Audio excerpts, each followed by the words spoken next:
मैं विशाल और आप देख रहे हैं फ्यूचर पॉइंट।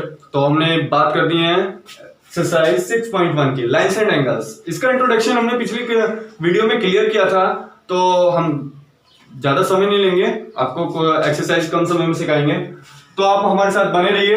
तो चलो स्टार्ट करते हैं। हम हमें क्वेश्चन दिया है, ये आपको फिगर है, क्वेश्चन आपकी स्क्रीन पर भी आ रहा होगा। Angle AOC plus BOE। आप एक ध्यान रखिए, ये आपका AOC है, AOC प्लस BOE, इन दोनों का सम आपको कितना दे रखा है 70, ठीक है। और BOD ये आपको दे रखा है 40, ठीक है दोस्त बच्चों। तो मुझे फाइंड करना है BOE, हमें ये फाइंड करना है BOE, एक तो ये फाइंड करना है और COE का रिफ्लेक्शन फाइंड करना है, ये पीछे वाला रिफ्लेक्शन। चलो तो पहले हम COE फाइंड कर लेते हैं। हमने किया लेट कि भाई AB is a straight line. अब आपको पता है कि AB एक स्ट्रेट लाइन है, तो वो 180 की होती है। स्ट्रेट एंगल कितने का 180 का। तो आप angle AOC plus angle COE plus angle BOE, तीनों का सम क्या होगा 180। अब मुझे COE तो फाइंड करना है, देख लो COE फाइंड करना है। इन दोनों का सम क्या दे रखा है मुझे 70, तो मैं 70 रख दूंगा और plus angle COE is equal to 180। अब ये एंगल COE 180 में से 70 इधर जाकर माइनस हो जाएगा, तो COE कितना हो गया हमारा भैया 110। चलो अब मुझे फाइंड क्या करना है, रिफ्लेक्स एंगल। क्या होता है रिफ्लेक्स एंगल COE। तो 360 माइनस 110, तो कितना हो गया भैया रिफ्लेक्स एंगल। आप देखो 250, ये होता है पूरा रिफ्लेक्स एंगल। इसको छोड़ देंगे और पीछे की बात करेंगे, उसका होता है रिफ्लेक्स एंगल, ठीक है। मुझे फाइंड क्या करना है BOE। आप देखिए ये जो C और D है, ये भी तो एक स्ट्रेट लाइन है भाई। हम यहां बात कर लेते हैं, CD is a straight line. कैसी लाइन, स्ट्रेट लाइन। तो आप देख लीजिए COE, इस पर जितने एंगल पड़ रहे हैं उन्हें बात कर लीजिए, COE plus angle BOE plus angle BOD। 180 का होता है स्ट्रेट एंगल। अब मुझे COE फाइंड करना है ना, क्या फाइंड करना है, COE तो मुझे दे रखा है, सॉरी BOE फाइंड करना है। आप भी देख लीजिए आपको क्या फाइंड करना है। COE हमने अभी निकाला है 110 यूज करेंगे, रिफ्लेक्स एंगल यूज नहीं करेंगे उसका। 110 इसकी जगह रखा, BOE हमारा है ही, और BOD मुझे दे रखा है कितना 40, तो 180 हो गया। तो angle BOE is equal to 180 और 110 और 40 कितना हो गया 150। तो BOE कितना हो गया हमारे पास भैया 30 डिग्री। तो यही हमारे क्वेश्चन का आंसर निकलता है। नेक्स्ट क्वेश्चन की बात करते हैं। तो दोस्तों हमें क्वेश्चन दिया है एंगल POY 90 दिख रहा है। देखो ये वाला जो साइन होता है ना, खुद ही 90 का होता है। आपको ना भी देता है, ये साइन बना देता है, तो ये हमारा 90 का होता है। A/B दे रखा है मुझे 2/3, ठीक है। और मुझे C फाइंड करवाना है, तो मैं एक स्ट्रेट लाइन ना ले लूं, X और Y ले लूं, क्योंकि चैप्टर का नाम हमारा लाइंस है। पहले लाइंस को ही निकालो, X और Y हमारी एक स्ट्रेट लाइन है। XY is a straight line, ठीक। अब इस स्ट्रेट लाइन पर जितने भी एंगल पड़ते हैं आप उसको देख लीजिए भाई। आपका एंगल एक तो B पड़ रहा है, एंगल आपका A पड़ रहा है, और एंगल आपका 90 पड़ रहा है।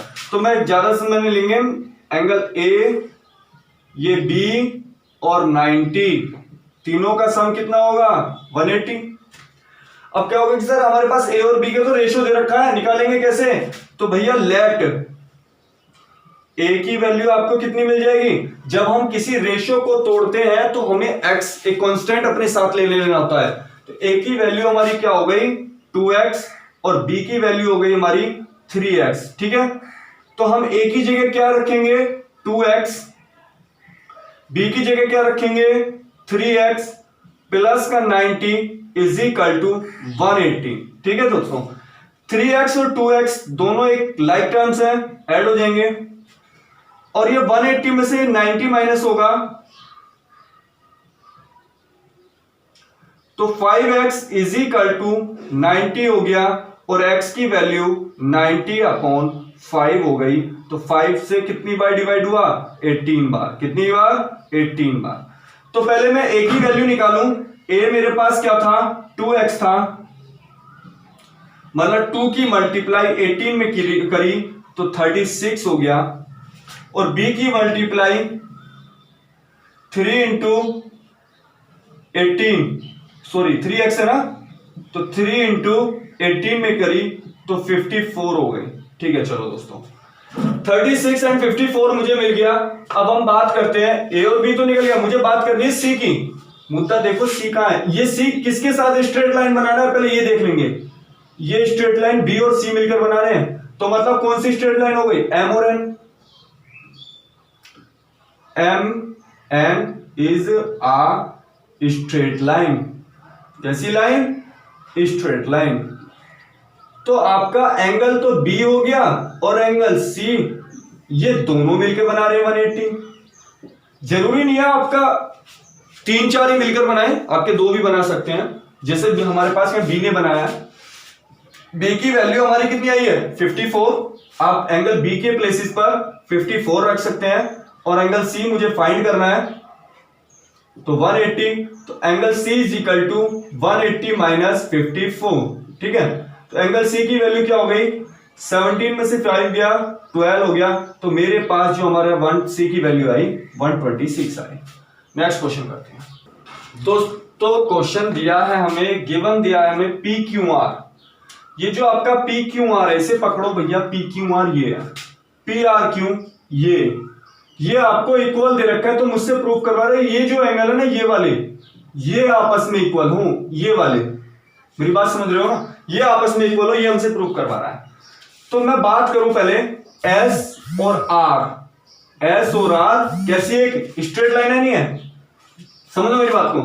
S R is uh straight line. ठीक है, तो एस आर पर जितने एंगल बन रहे हैं देख लो 180 का ही बनता है ना स्ट्रेट का। तो भैया angle P Q S, angle P Q S plus angle P Q are, दोनों का सम कैसा होगा 180 का। चलो इक्वेशन हो गई first.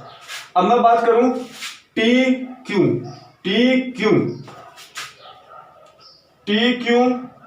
Is uh straight line. ठीक है दोस्तों, अब मैं इस टी क्यू पर जितने एंगल है देख लो आप, P R T plus P R Q is equal to, इन दोनों का भी सम 180 होगा क्योंकि स्ट्रेट लाइन है। ठीक है, मैं बात कर लूं from equation first and second. अब ये दोनों 180 80 की वैल्यू है ना, तो ये आपस में इक्वल होंगे। ये भी angle P Q S plus angle P Q R equal होगा angle P R T plus angle P R Q के। ठीक है, अब मुझे गिवन क्या दे रखा है, पी क्यू आर किसके इक्वल है भैया, P Q R P R Q के। ये जो पी क्यू आर है ना वो इसके इक्वल है, तो मैं इसके प्लेसेस पर ये रख दूं। चेक कर लो आप एक बार, पी क्यू एस, ये जो पी क्यू आर है ना ये पी क्यू आर, तो पी आर क्यू रख दो ना इसकी जगह, P R T plus P R Q. अब पी आर क्यू दोनों सेम है और इजिकल टू प्लस दोनों की वैल्यू सेम आ रही है, तो पी क्यू एस जो मेरे पास रिमाइंडर बचा वो आप ऐसे लिख सकते हो पी आर टी। यही तो प्रूव करवाना था हमें, P Q S is equal to P R T. तो hence prove that, hence proved. ठीक है, नेक्स्ट क्वेश्चन की बात करते हैं। नेक्स्ट क्वेश्चन है दोस्तों, गिवन दिया मुझे x plus y is equal to है w प्लस जेड के, ठीक है। तो मुझसे प्रूफ करवा रहा है कि ये जो आपकी ए ओ बी है ना, ये ओ बी, ये की एक स्ट्रेट लाइन है, ये प्रूफ कर दो। बहुत सिंपल सी बात है। यदि मैं आपको बताऊं, मैंने एक स्ट्रेट है वो कंप्लीट एंगल बताया था, वो कितना, एक पूरा सर्कल मेरा कैसा होता है, कंप्लीट एंगल होता है। तो मैं कह सकता हूं x plus y plus w plus z is equal to 360। इसका मतलब क्या हो गया, इज अ कंप्लीट एंगल। कैसा एंगल, कंप्लीट एंगल, ठीक है भैया, कि भाई ये कंप्लीट एंगल है। और आपको बता दूं मैं कि भाई x प्लस वाई के इक्वल क्या दे रखा है, z प्लस डब्ल्यू। तो मैं z प्लस डब्ल्यू के प्लेसेस पर क्या रख दूं, x प्लस वाई रख सकता हूं, नहीं रख सकता। तो x प्लस वाई और इनके प्लेसेस पर भी मैंने x प्लस वाई रख दिया, इज इक्वल टू 360। अब x प्लस वाई, तो मेरे पास कितने x प्लस वाई हो गए, 2x प्लस वाई हो गए। कितने हो गए, twice of x plus y is equal to 360। अब मैं इस 2 से इसको डिवाइड कर दूं तो ये हो गया 180। चलो जी, x प्लस वाई मेरे पास कितना आ गया, 180। अब आपको पता है लीनियर पेयर एंगल क्या होते हैं, जिन दो एंगलों का सम कैसा हो, 180 हो। जिन दो एंगलों का सम कितना हो, 180 हो। तो मैं कह सकता हूं angle x and angle y is a linear pair angle. Linear pair angle. अब ये x और y बन किस पर है, आप भी चेक कर लो। x ये रहा और y ये रहा, तो भैया दोनों a और b पर बन रहे हैं ना, ऑन a o b।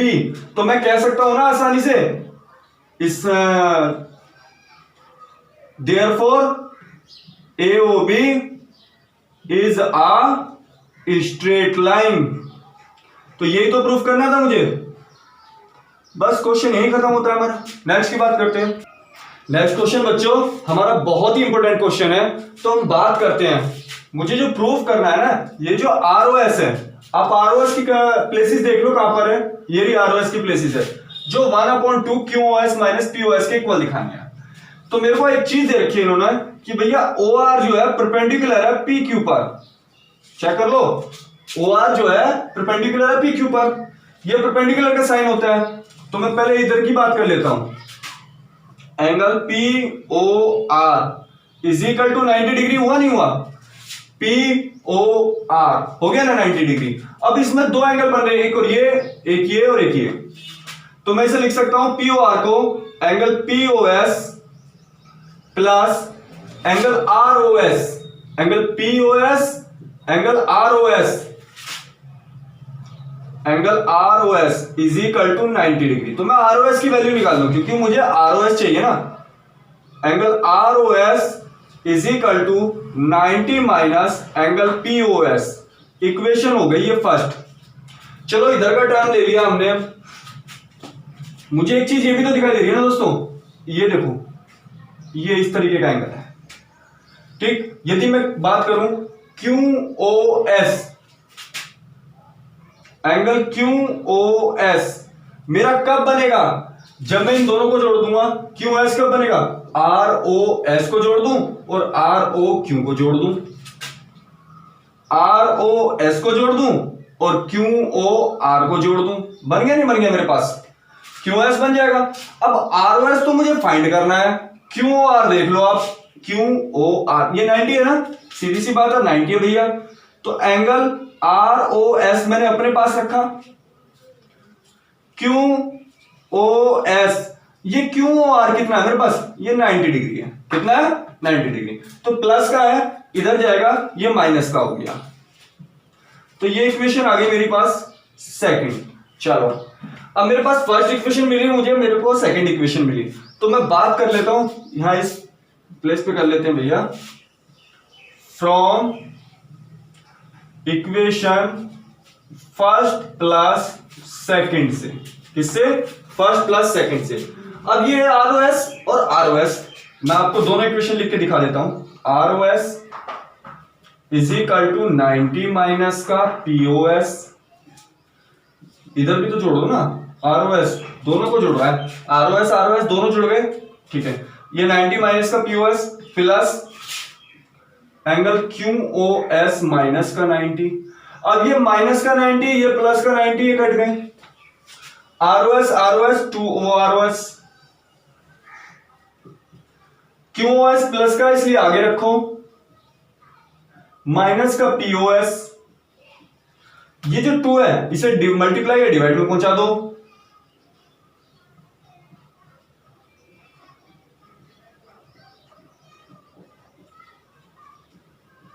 ठीक है।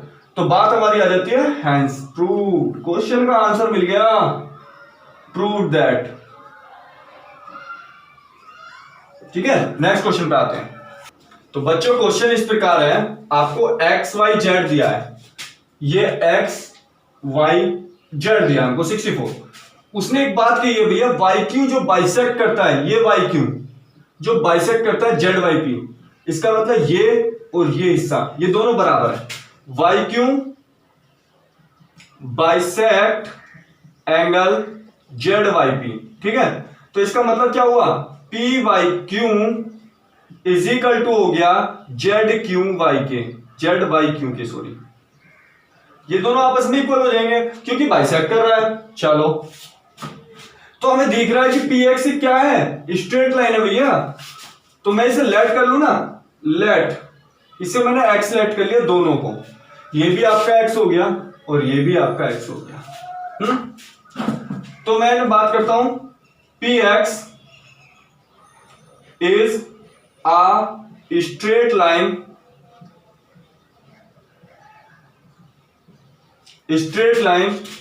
QY and ZY stand on it, ठीक। ये दोनों इसके ऊपर एक रे है, रे लिखना भूल गए हम, रे QY एंड रे ZY स्टैंड ऑन इट, इसके ऊपर स्टैंड है। अब PX मेरी स्ट्रेट लाइन मानी है, तो ये कैसे होगी, एक स्ट्रेट एंगल बनेगी तीनों मिलकर, angle PYQ plus angle QYZ या ZYQ, बात एक ही है, और angle ZYX is equal to 180। ये तीनों मिलकर क्या बनाएंगे भैया, स्ट्रेट एंगल बनाएंगे। अब ये और ये दोनों तो मैंने XX माने थे ना, और ये हमें गिवन है 64 का, चेक कर लो 64 ही है, XX 2X, तो 180 माइनस 64, तो 2X इज इक्वल टू 10 में से 4 गया 6, या 17 में से 6 गया 11, 116 हो गया। अब इस 2 से ये 58 टाइम्स की, कितनी टाइम्स, 58 टाइम्स जाएगा, ठीक है। तो x की वैल्यू आपको कितनी मिली, 58, तो ये भी 58 होगी। चलो, मुझसे फाइंड करवा रहा है, x की वैल्यू 58 आ गई भैया। अब मुझसे फाइंड क्या करवा रहा है, XYQ, देख लो, चेक कर लो, दोनों से मिलकर बना है। मुझसे क्या फाइंड करवा रहा है, XYQ, चेक करो XYQ किन किन से मिलकर बना हुआ है, एक तो XYZ से मिलकर बन रहा है, प्लस ZYQ से मिलकर बन रहा है। अब XYZ कितना है आपका, 64, और ये कितना है हमारा, 58, 8 4 12, 1 6 5 11 1 12, 112 का हो गया, सॉरी 122 का XYQ एंगल। चलो, दूसरा पूछा उसने मुझे रिफ्लेक्स पूछा इसका, सॉरी रिफ्लेक्स QYP का, QYP। अब एक बात बताओ, QYP कितने का है, 58 का। अब मैं रिफ्लेक्स ऑफ QYP पूछूं, reflex of angle QYP is equal to 360 minus 58, check कर लो, जिसका भी रिफ्लेक्शन एंगल निकालते हैं उसे 58 को माइनस कर देते हैं, ठीक है। तो मैं इसमें से कितना बचेगा मेरे पास, 302। तो यही हमारी एक्सरसाइज खत्म होती है। नेक्स्ट एक्सरसाइज हम नेक्स्ट वीडियो में लेकर आ रहे हैं, हमारे साथ बने रहिए और अपनी पढ़ाई को कंटिन्यू रखिए।